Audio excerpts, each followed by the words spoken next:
So I got my customer arrested, and that is the title of the video. And yes, my customer did get arrested. And yes, I unfortunately was involved to some degree in the incident. And while I'm a little bit embarrassed that it got to the point that it did, I thought I was doing the right thing. But in hindsight, maybe sometimes it's better just to keep your mouth shut, keep your head down, and just go about your day. But if you watch the channel, then you know that I'm probably not that guy. So let me give you a little background. There are a few things that I haven't seen or heard about as far as the things that you might encounter when you're out doing a pressure washing job.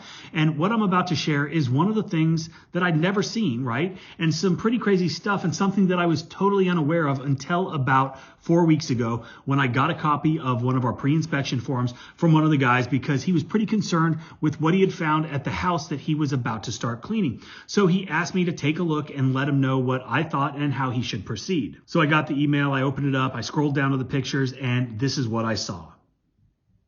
Okay, so obviously over the years, like I said, we have seen all kinds of issues at the properties that we service. And this looked very similar to when a barbecue grill or a fire pit is too close to a house which has vinyl siding, and the heat melts the vinyl siding. Now, something like that is not very hard to identify because it's isolated to just one spot. Typically the fire pit or the barbecue or the grill is still there, and there's oftentimes carbon buildup on the siding from all of the smoke. Now, as you can see from this picture, it was the side of the house. Nothing around there that would indicate a heat source that could have caused anything this widespread across the entire side of the house.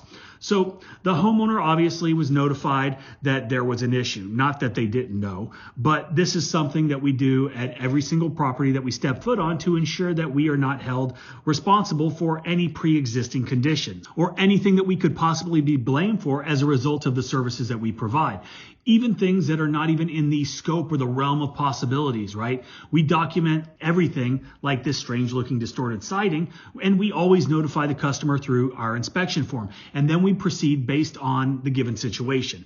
Obviously, limiting your company's exposure, mitigating any potential liability before it becomes a real issue is very important for all businesses, regardless of what you're doing. And that's why we have the 28-point inspection as part of the platinum version of 𝗤𝘂cie𝘁𝗲. Not only is it set up for pressure cleaning, but we also have a bunch of other industries that are currently in the app, and then we're adding stuff every single day. We got mobile detailing, lawn care. But the cool thing is, just like the entire quoting side of the app, the inspection form is 100% customizable, so you can add as many points as you want. You can add anything to it to cover your ass so bad people can't blame you for things that you didn't do. And like I had said earlier, the customer was aware of the condition of the siding. You couldn't miss it, right? It was the entire side of their house, and they had to look at it every single time that they drove up to their house, which was apparently something that was quite upsetting to the homeowner for obvious reasons.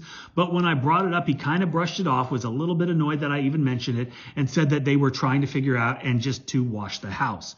So we went ahead, we cleaned the house, we sent the invoice, we got paid. But it wasn't until I had mentioned something about this photograph, the one that I showed you earlier, on another video, that I learned more about what caused it, because I didn't know. It was something that I hadn't seen before, like I had said. And that's what led to the incident that I'd mentioned earlier with the customer getting arrested. So the melted siding was caused by something called solar distortion. Siding on your home can actually melt, if you didn't know that. It's called solar distortion. Yeah, who knew? It happens when light reflects off your neighbor's windows onto your home. So as any good business owner would do, once I discovered what the cause was, I wanted to let them know so they could hopefully remedy the situation. So I sent the email with a brief explanation, and I never heard anything back. Now, a few days later, I was actually pretty close to the neighborhood where they lived, and I stopped by to follow up and actually film the siding because I knew I wanted to make a video about it because I thought it was pretty interesting. The wife answered the door, and I introduced myself. She thanked me for reaching out. She said that they did get my email, and she told me because of that email, her husband got arrested. So she told me that they called the home builder, who immediately blamed the siding manufacturer. Okay. Then the siding manufacturer was contacted. They blamed the neighbors because they had low E windows that have a tendency to act as magnifying glasses when reflecting the sun off the windows, which then melted the siding on my customer's house. And the neighbors basically told them to get lost, to pound sand, and to sue them if they thought that they had a leg to stand on, but they didn't, so bye-bye. Not very neighborly, and apparently there were some other issues between the two homeowners in the past, And this incident escalated it even further. Things got heated. The police were called. My customer apparently laid hands on the neighbor, as his wife had put it, and the customer went to jail.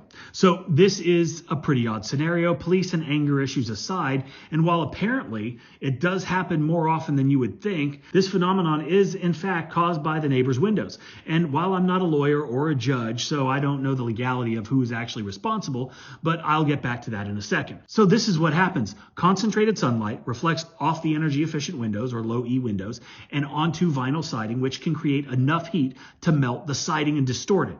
While it's not common, it can and does happen. In almost every single case, the evidence is overwhelmingly and unavoidable that energy efficient windows are capable of concentrating and reflecting solar energy like a laser beam, which causes damage to a wide variety of materials, and as we found out, vinyl siding.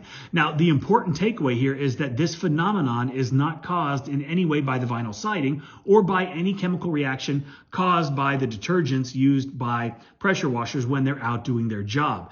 And actually, I have heard guys say that they were blamed for a very similar situation, saying there was a chemical reaction that caused this, which they've tried to blame on these guys. Now, it's caused by newer low E windows that are installed on nearby structures where the sunlight happens to reflect in a particular way, and more energy efficient windows are being installed every single day across the world, and the likelihood of more cases of melted siding is inevitable, which is why it's so important to do a pre-inspection walkthrough. Now, if you're watching this and you think that there is the potential on your own property, or maybe one that you see, that this damage could occur as a result of the solar distortion, there are a couple things that can be done to these types of windows that can prevent the amount of reflection that's bouncing off of them.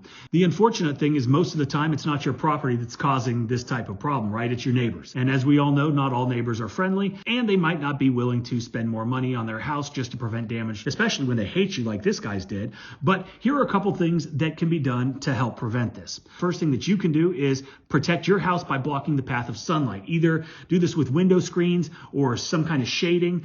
You can also use trees, bushes, or other kind of landscaping elements, which are going to help to block the sun. Screening applied to windows may reduce the total amount of reflected energy and help to avoid the problem as well. But again, that's on them. It's not on you, and you're probably not going to pay to have them do that to their windows to protect your property. That's just my guess. But I've been making these here YouTube videos for a while now, and I know that sometimes the social justice warriors get all riled up about the chemicals that we use, the water that we use, talking about the environment and droughts and the lack of water, right? And we know that 99.9% of all of that is pure bullshit. But I also know for a fact that this particular scenario, it's going to cause quite a dilemma for some of these environmental geniuses because they don't know what to complain about. So I'm going to address two possible scenarios so then they can decide which one they want to take and make their own. Okay, the first of which is global warming, right? Global warming is to blame. The sun is brighter, the ozone is thinner, and that's why vinyl siding is being destroyed. Not the case, okay? It's just factually not possible. The second is the manufacturers at fault, and now they are also polluting the environment with even more carcinogens because the vinyl heats up. It's emitting dangerous chemicals into the atmosphere, which will eventually end up killing all of us. Of course, this is not accurate either. So when vinyl siding is distorted and melted by the heat, the vinyl siding is changing shape, but doesn't break down or release toxic chemicals at the temperatures reached in reflected sunlight cases. The combustion and other conditions necessary to create dioxin, which is not a good thing, do not occur with reflected sunlight. So we're putting that one to bed. And as far as who is at fault, that is left up to the courts. I know there are multiple organizations, industry associations that work on behalf of both the vinyl siding manufacturers as well as the window manufacturers that are going to have to battle it out in court. Unfortunately for the homeowner, it's just a waiting game. And at the end of the day, they're probably going to get screwed somehow. And this guy's probably going to have to hire somebody for his case as well, which is not related to solar distortion. So that is it for this video. I thought it would help. If you're interested in the pre-inspection form, you can download 𝗤𝘂cie𝗁𝗤. It is on both the Apple and the Google Play Store. Thanks for watching, and I hope you have a great day. And you still have time to register for the Pressure Washing Business Starter Kit, where we are giving away a 4-gallon per minute Southeast Soft Wash Kraken pressure washer, a 20-inch surface cleaner, and 100 feet of high pressure hose. There is a link below to check that out.